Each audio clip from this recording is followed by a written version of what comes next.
কারণ তারা শেখ হাসিনাকে এখনো প্রধানমন্ত্রী ভাবেন এবং তারা ইতিমধ্যে জেনে গেছে যে এই যে ডক্টর ইউনূসকে তারা ভেবেছিলেন ইউনূস তাদেরই লোক।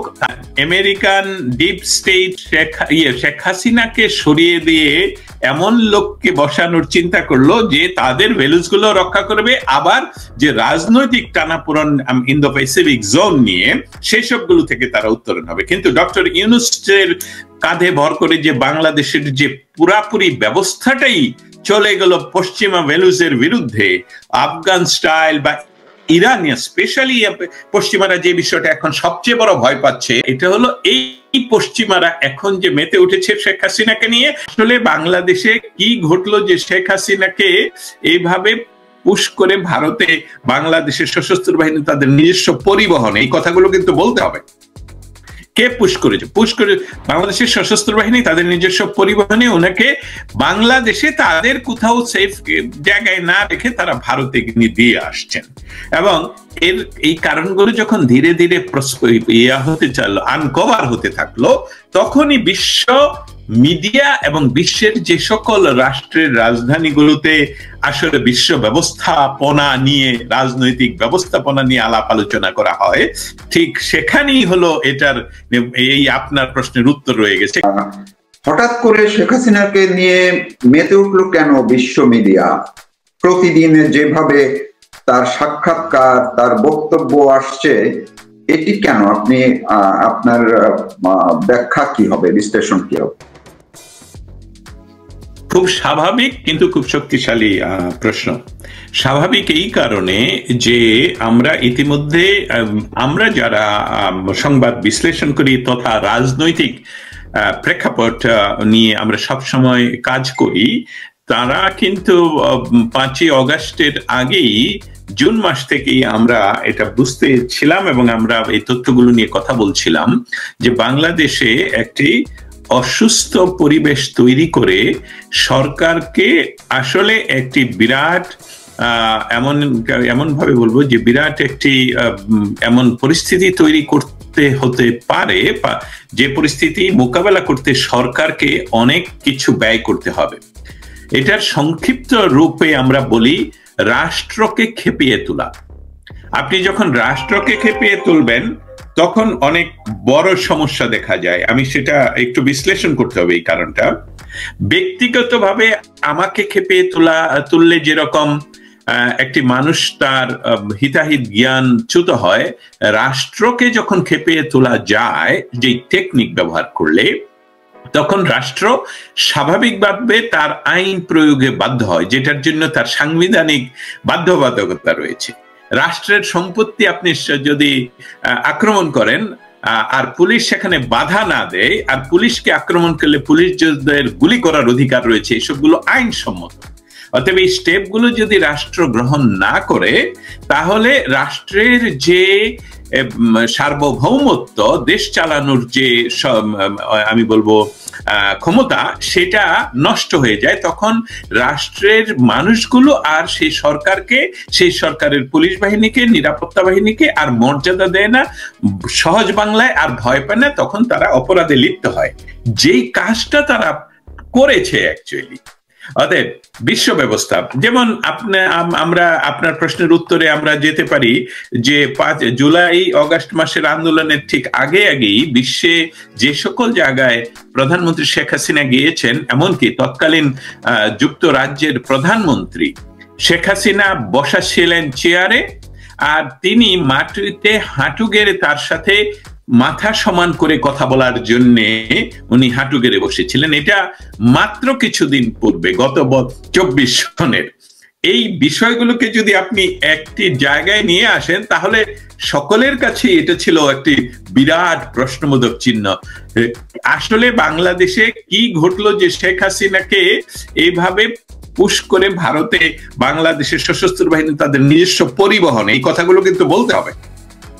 কে পুশ করেছে? পুশ করে বাংলাদেশের সশস্ত্র বাহিনী তাদের নিজস্ব পরিবহনে ওনাকে বাংলাদেশে তাদের কোথাও সেফ জায়গায় না রেখে তারা ভারতে দিয়ে আসছেন।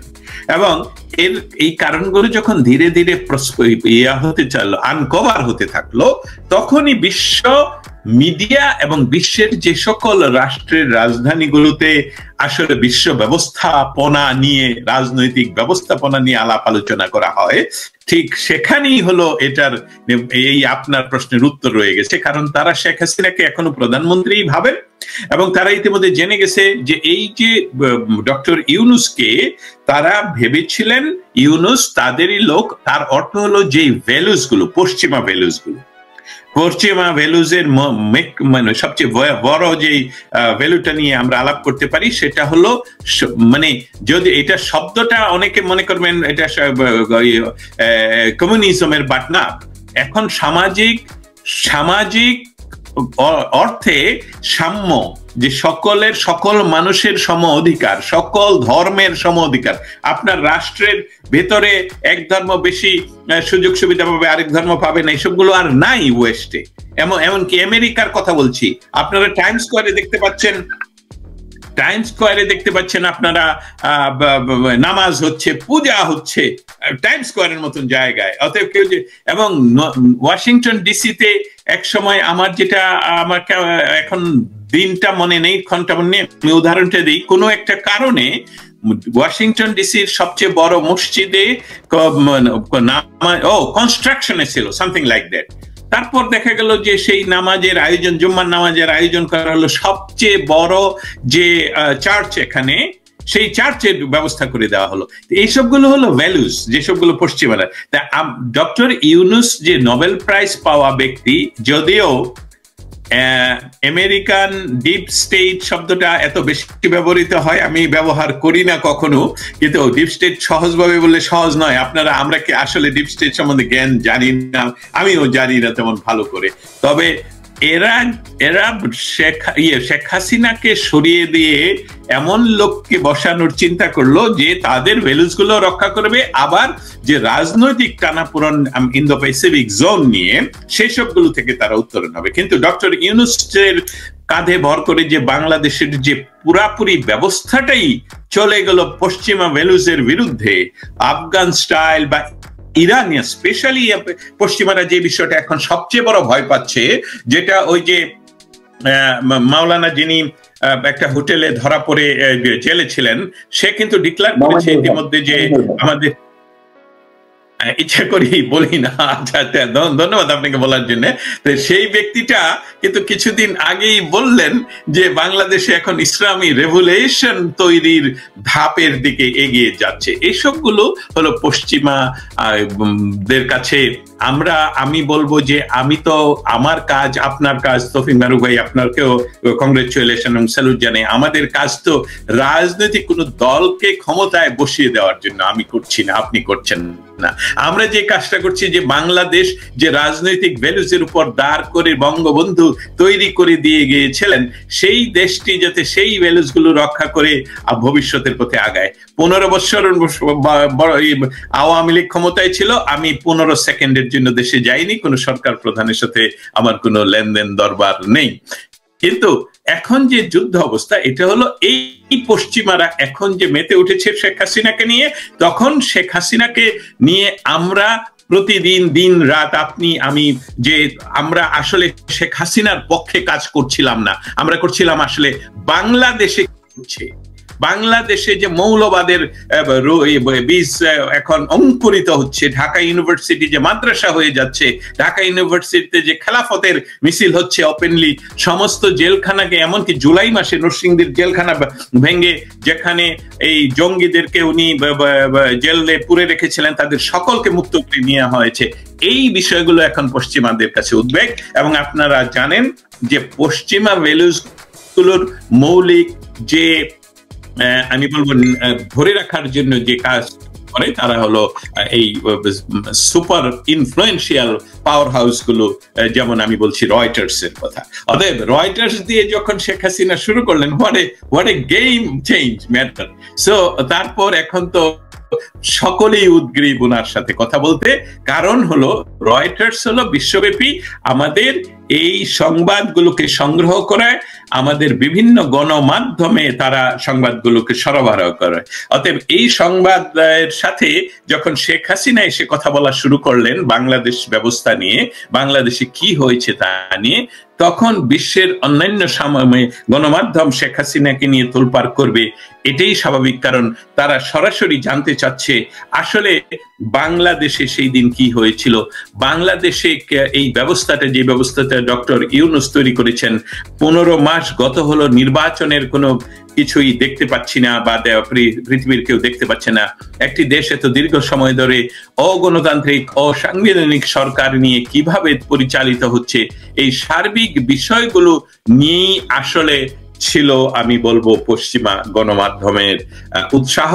এবং নট অনলি উৎসাহ, তারা এটা নিয়ে আসলে জানতে চাচ্ছিলেন। আমরা জানি যে বর্তমান ভারতে অবস্থানরত বাংলাদেশের সাংবিধানিক প্রধানমন্ত্রী শেখ হাসিনা যে কাজগুলো করছেন, তার ভিতরে উনি এখন আন্তর্জাতিক গণমাধ্যমে বাংলাদেশ পরিস্থিতি নিয়ে কথা বলছেন। আরেকটি বিষয় হলো যে আমরা জানি যে যখনই কোনো অপরাধের বিচার করা হয়, সেই অপরাধের বিচারের জন্য আপনাকে প্রথমেই নির্ধারণ করতে হবে সেই অপরাধের জন্য যেই কোর্টে বিচারটুকু হবে, সেই কোর্টে আসলে সেই কোর্টের জুরিসডিকশন আছে কিনা। আমি আবারও রিপিট করি যে কোনো অপরাধের বিচার করতে হলে প্রথমে যে বিষয়টা নির্ধারণ করতে হয় যে এই জুরিসডিকশনটা আসলে কোন কোর্টের। আমি যদি অপরাধ করে থাকি ময়মনসিংহে, আপনি বিচার চান নরসিংদীতে, তাহলে তো এটা হবে না। নরসিংদীর কোর্ট বলবে আমার তো জুরিসডিকশন নেই, এই আদালতের এই জুরিসডিকশন নেই। ঠিক এটাকে যদি এক্সপান্ড করি, তাহলে সেটা আমরা যেটা বলতে পারবো, যেটা প্রমাণিত, যেটা সত্য, আইনগত ভিত্তি নেই, এই আন্তর্জাতিক অপরাধ ট্রাইব্যুনালের কোনো বিচার কোনো বাংলাদেশের প্রধানমন্ত্রী সহ কারো বিচার করা, যদি না তিনি আন্তর্জাতিক আইন লঙ্ঘন করে না থাকেন। অর্থাৎ আন্তর্জাতিক আইনের সহজ সংক্ষিপ্ত আকারটা আমি বলি, যেমন যুদ্ধ অপরাধ। যুদ্ধ ছিল বাংলাদেশের সাথে পাকিস্তানের যুদ্ধ, দুইটি জাতির যুদ্ধ। সেই যুদ্ধে যে যুদ্ধ অপরাধ হয়েছিল, সেই যুদ্ধ অপরাধের জন্য বাংলাদেশ সরকার 1974 সনের আইন অনুসারে এই যুদ্ধ অপরাধ ট্রাইব্যুনাল গঠন করে। মানবাধিকার লঙ্ঘন, মানবাধিকার বলতে গণহত্যার কথা বলছি। গণহত্যা আন্তর্জাতিক আইনে প্রটেক্টেড গণমানুষ, অতএব সেখানে যারা গণহত্যার সাথে যুক্ত তারা সেইখানে বিচার পায়, তাদের জন্য এই জুরিসডিকশন রয়েছে।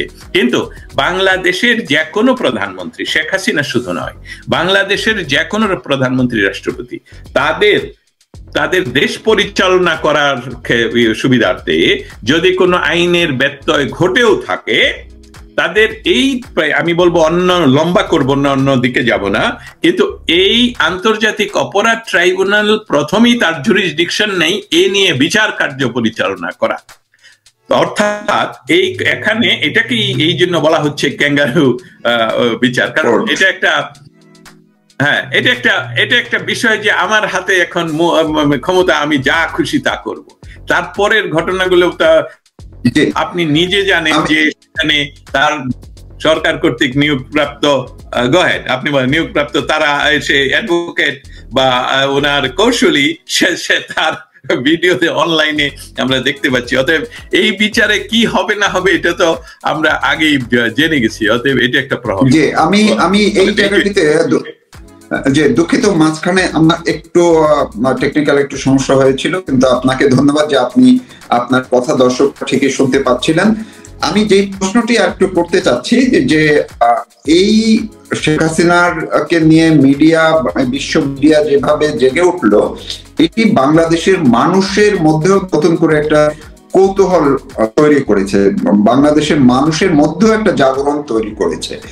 এই ক্ষেত্রে এই যে শাটডাউন কর্মসূচি তো মূলত আওয়ামী লীগ বা মুক্তিযুদ্ধের পক্ষের মানুষ, আমরা সবাই যে স্টেপ ডাউন ইউনূস, এটার জন্যই তো মূলত। তো এখন যেই টাইটেলটি আমি করেছি, এই শাটডাউন থেকে ডক্টর ইউনূসের স্টেপ ডাউন আসলে কত দূর, আপনার কিভাবে আপনি দেখছেন বিষয়টাকে?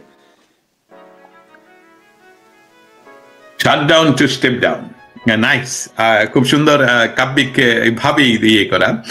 আমরা বিষয়টাকে একটু অন্যভাবে দেখব। সেটা হলো যে 14 মাস ব্যাপী বাংলাদেশে বর্তমান অসাংবিধানিক সরকার যে দমন নিপীড়ন, চালাচ্ছেন, বাংলাদেশ আওয়ামী লীগের সমস্ত কার্যক্রম বন্ধ করে দিয়ে, তাদের ভাষাই বললাম, আসলে মৌলিকভাবে আওয়ামী লীগকে নিষেধ করে দিয়ে, সেটা হলো যে বাংলাদেশের গ্রামে, অন্ততপক্ষে নরসিংদীতে আমাদের গ্রামে বলা হয় মরারে মারো কেন, উত্তর ছিল নরে কেন। এখন ডক্টর ইউনূসের এটাই গত 14 মাসে আমরা দেখতে পেলাম, তারা তাকে নিষিদ্ধ করলো, নিষিদ্ধ করার পরও তাদের উপর এই অত্যাচার চালাচ্ছে, কারণ সে নরে কেন। অতএব দেয়ালে যখন পিঠ থেকে যায়, বাংলাদেশের একটি আকুতি ছিল সাধারণ মানুষের, শেখ হাসিনার ম্যাজিক শব্দটা আমি ব্যবহার করলাম আজকে। শেখ হাসিনার ম্যাজিক, শেখ হাসিনাকে আসলে বাংলাদেশের মানুষ যেরকম পলিটিক্যাল ম্যাজিশিয়ান মনে করেন, বিশ্বের রাজনীতিবিদরাও শেখ হাসিনাকে সেই রকম শ্রদ্ধা করেন, একজন দূরদর্শীপনা এবং একজন রাষ্ট্র ব্যবস্থাপনায় পরিপক্ক মানুষ হিসাবে।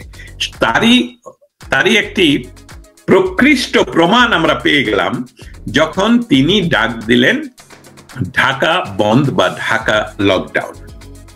বা এই ঢাকা লকডাউনের সময় অনেকেই সংশয় প্রকাশ করেছিলেন, এবং আওয়ামী লীগের অনেক তার্কি, আমি বলবো বিতার্কিকেরা অনলাইনে বলেছিলেন প্রথম কয়েকদিন যে এটা আত্মঘাতী, এটা আপনারা যেহেতু মাঠে নেই, কেউ কোনো, যারা বাংলাদেশে আছেন তারা হয় মৃত না হয় জেলে, আর আপনারা যারা রাজনৈতিক নেতৃত্ব এখনো জীবিত আছেন তারা সকলেই প্রবাসী বা যে কোনো উপায়ে আপনাদের আত্মরক্ষার্থে আত্মগোপনে।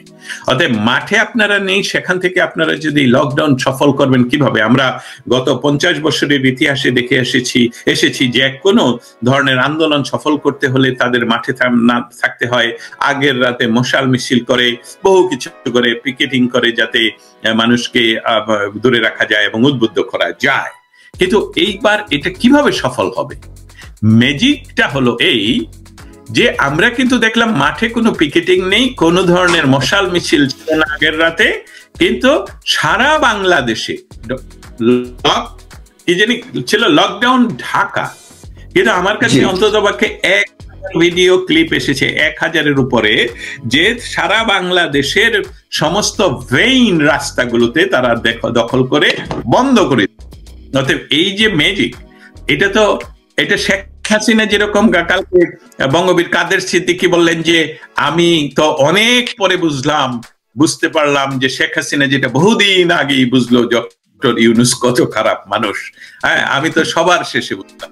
ঠিক সেই রকমই দূরদর্শী পনা একমাত্র বঙ্গবন্ধু তনয়ের পক্ষেই সম্ভব, এবং যেই ম্যাজিক যেটা আমরা দেখতে পেলাম যে ওনার ডাকে বাংলার সাধারণ মানুষ যেভাবে সাড়া দিয়েছে, অতএব আগামীতে যে কমপ্লিট শাটডাউন অফ বাংলাদেশ, যেটা 16 এবং 17 তারিখের কথা বলছেন, 17 তারিখে যে তথাকথিত বিচারের রায় ঘোষণা করার কথা বলছেন, আমার মনে হচ্ছে সেই দিনই ডিসিশন হয়ে যাবে ওনার স্টেপ ডাউনের। আর কত মুহূর্ত, আমি আর সময় বলবো না, মিনিট বলবো না, ঘন্টা বলবো না, দিন বলবো না, তারে মাস বলবো না, সেখান থেকেই হয়তোবা মুহূর্তগুলো গণনা করা হবে যে এই ব্যক্তির টোটাল স্টেপ ডাউন। অতএব আমি স্টেপ ডাউনের আসলে পক্ষে নই, আমি হলাম পক্ষে জনগণ তাকে ধরে নিয়ে এসে জনগণের আদালতে তার বিচার করা হবে, এবং সেটা হবে শাহবাগে। কারণ বাংলাদেশের বিচার ব্যবস্থাকে উনি সার্বিকভাবে মব দিয়ে ধ্বংস করে দিয়েছেন। উনি গত সপ্তাহে 22 জন বিচারপতি নিয়োগ করেছেন without any kind of criteria management, এবং সেই 22 জনের ভিতরে একজনও মুসলমান ছাড়া অন্য কেউ নেই। যারা মুসলিম আপনারা শুনছেন তারা বলবেন আমি মুসলিম বিরোধী, না, আমার দেশ শুধু মুসলমানের দেশ নয়। 22 জন বিচারকের সংখ্যার পূর্ণপাত অনুসারে অন্তত পক্ষে আধা জন হলেও তো সেখানে থাকার কথা। হ্যাঁ, তা মুহাম্মদ বিশ্বাস নামেও কাউকে দেখিনি, আমি যদি এইভাবে বলি। অতএব আপনারা অনেকে, আমি আইনজীবী হিসাবেও বলবেন যে দস্তগীর এটা কি বললেন যে ওনাকে জনগণের আদালতে, হ্যাঁ বিচার ব্যবস্থা তো নাই বাংলাদেশে। সেটাকে যখন বঙ্গবন্ধুর অনুসারী কোন সরকার বঙ্গবন্ধুর অনুসারী কোন সরকার রাষ্ট্র ব্যবস্থায় আসবেন, সেটা হতে পারে আওয়ামী লীগ, সেটা হতে পারে অন্য কেউ, কিন্তু বঙ্গবন্ধু বাংলাদেশ ৭১ এই এবং আমাদের স্বাধীনতার ৪ স্তম্ভের উপর ভিত্তি করে তারা যখন বিচার ব্যবস্থা পুনর্গঠন করবেন, তখন আমি বলতাম যে অবশ্যই আপনারা কেউ ওনার গায়ে হাত দেবেন না, আমরা তার সঠিক জাস্টিস তাকে সার্ভ করব। কিন্তু সেই সার্ভের আগেই তো সে যেটা স্টেপ ডাউন এন্ড পালিয়ে যাওয়া, সেটা মনে হয়। কিন্তু আপনি যে বললেন শাহবাগে তার গণ আদালতে বিচার হবে, তাইলে এই যে আসিফ নজরুল, তারপরে শফিকুল আলম কিংবা মাহফুজ আলম, তারা কি বসে থাকবে? তারা তাকে সেভ করবে না? তাদের কি অবস্থা হবে? তাদেরকে যখন রেহাই দিবে, শুধু ডক্টর ইউনূসকেই গণ আদালতে শাহবাগে তুলবে? তৌফিক মারুফ, আমি জানি না আমার এই শব্দগুলো আজকে প্রয়োগ করা সঠিক হচ্ছে না, কিন্তু এখন আর আমি প্রয়োগ না করে পারছি না। তাদের গায়ে চামড়া থাকলে তো তারা আসবে, তাদের অবস্থান, তাদের অবস্থান যদি ঠিক থাকে তখন তো তারা আসবে। এই যে মোহাম্মদ নজরুল ইসলাম, যাকে আসিফ নজরুল হিসাবে আমরা এখন চিনি, উনি নাকি আইন শাস্ত্রের পড়াশোনা করেন। আমি ওনাকে অনেকবার আহ্বান করেছি, এখন আমি চ্যালেঞ্জ করি, আপনি আমার সাথে আসুন, কথা বলুন। আইন শাস্ত্র নিয়ে যদি আপনি ছাত্রদেরকে বুঝান, তাহলে আপনি যখন বাংলাদেশের মন্ত্রী পর্যায়ের উপদেষ্টা, তখন কি করে একজন মানুষ বিনা বিচারে 14 মাস জেলে থাকতে পারে? এটা তো পৃথিবীর 3টি বড় বড় আইনের culture, common law, Roman law and শরিয়ত। কোন আইনের কালচারই হয় বিচার, আপনি জাস্টিস, আপনি তাকে সার্ভ করুন, না হলে তাকে মুক্ত করে দেন। আর যে সকল ব্যক্তিরা, আমি বলবো স্পেশালি আমাদের কলিগেরা, আমাদের সাংবাদিক যারা সিনিয়র, যাদেরকে দেখে দেখে আমরা সাংবাদিকতা শিখেছি, তাদেরকে 14 মাস ধরে জেলে পুরে রেখে বিনা বিচারে আপনাকে বলছেন যে আপনি আইন শাস্ত্র নিয়ে পড়াশোনা করেন। অতএব ওনারদের যদি চামড়া জীবিত থাকে তাহলে আসবেন তো ডক্টর ইউনূসকে রক্ষা করতে। হ্যাঁ, ডক্টর ইউনূস, আমি এই বিশ্লেষণটা আরেকটু গভীর করতে চাই এই জন্যে যে ডক্টর ইউনূসের পরিণতি কি হবে। ডক্টর ইউনূসের স্টেপ ডাউনের পূর্বেই হয় উনি যে কোনো উপায়ে আমেরিকার সহযোগিতা চাইবেন। আমার মনে হচ্ছে বর্তমান যে সবচেয়ে পপুলার আমেরিকান প্রেসিডেন্ট, উনাকে ইতিমধ্যে সিগন্যাল দিয়েছেন, যেটা বলেছে আমাদের তুলসী গাবার্ড, যে আমরা রেজিম চেঞ্জের নীতিতে আমরা নেই। সেখানে কিন্তু অনেকটাই আমি মনে করি এটার অ্যাটলিস্ট 10 to 15% এই সিগন্যালটুকু বাংলাদেশের জন্য। কারণ বাংলাদেশে ডক্টর ইউনূসের নেতৃত্বে বাংলাদেশ যে সম্পূর্ণ রূপে, যেটা আমেরিকার ডিপ স্টেটও ভেবেছিল না যে এই রকম অবস্থা করবে, তারা ভেবেছিল রেজিম চেঞ্জ হবে, তারপরে নির্বাচন আসবে, সেই নির্বাচনে তাদের তাবেদার কোন সরকারকে তারা বসাবে। কিন্তু ডক্টর ইউনূস যে নিজেই এই ক্ষমতা পরিপক্ক করার জন্য সমস্ত যেটা আমেরিকান বিরোধী, আমেরিকান স্বার্থ বিরোধী, যখনই কেউ বলে যে, আমি বলছি ইসলামী জঙ্গি গোষ্ঠীগুলো, তারা তো এই ধরনের করে তারা দোয়া করে যে আল্লাহ তুমি আমাকে আমেরিকার ভিসা করে দাও। তারপরে আমেরিকার ভিসা হলে সে মোনাজাতে আল্লাহকে ধন্যবাদ দিয়ে সে আমেরিকাতে এসে প্রথম মসজিদে গিয়েই আবার বললে, আল্লাহ তুমি এই কি জানি বলে যাদেরকে জাহিলিয়াত বা কি এই যাদেরকে বলা হয় আর কি, যে কি জানি অন্য ধর্মের মানুষদেরকে যে গালি দেওয়া হয়, এই নাস্তিক, নাসারা, এই দেশকে তুমি ধ্বংস করে দাও। এটা কিন্তু আমেরিকান ডিপ স্টেট খুব ভালো করে জানে, আমেরিকান সরকার এটা ভালো করে জানে যে এই যারা এখন বাংলাদেশের ক্ষমতায়, তারা কিন্তু রাত দিন দোয়া করে যে এই আমেরিকাকে তুমি ধ্বংস করে দাও, কারণ আমেরিকা ইসরায়েলকে সাপোর্ট করে, আমেরিকা প্যালেস্টাইনিদের বিরুদ্ধে। অতএব এই ইউনূসকে দিয়ে যে ভবিষ্যৎ তাদের অন্ধকার, এখানে যে আরেকটি এরকম রাষ্ট্র তৈরি হচ্ছে যে রাষ্ট্র আমেরিকার জন্য হুমকি হয়ে দাঁড়াবে, সেই রাষ্ট্রের যে প্রধান হিসাবে বসে আছেন ডক্টর ইউনূস, হয়তোবা আমেরিকা ইতিমধ্যে ওনাকে বলে দিয়েছেন দক্ষিণে বঙ্গোপসাগর আর সারা চতুর্দিকে ভারত, আপনাকে আমরা নিয়ে আসবো কি করে। সেই জন্য এখন ডক্টর ইউনূসের মুখ থেকে কিন্তু আর কোনো শব্দ হয় না যে আমরা ভারতকে কি জানি অশান্তিতে রাখবো।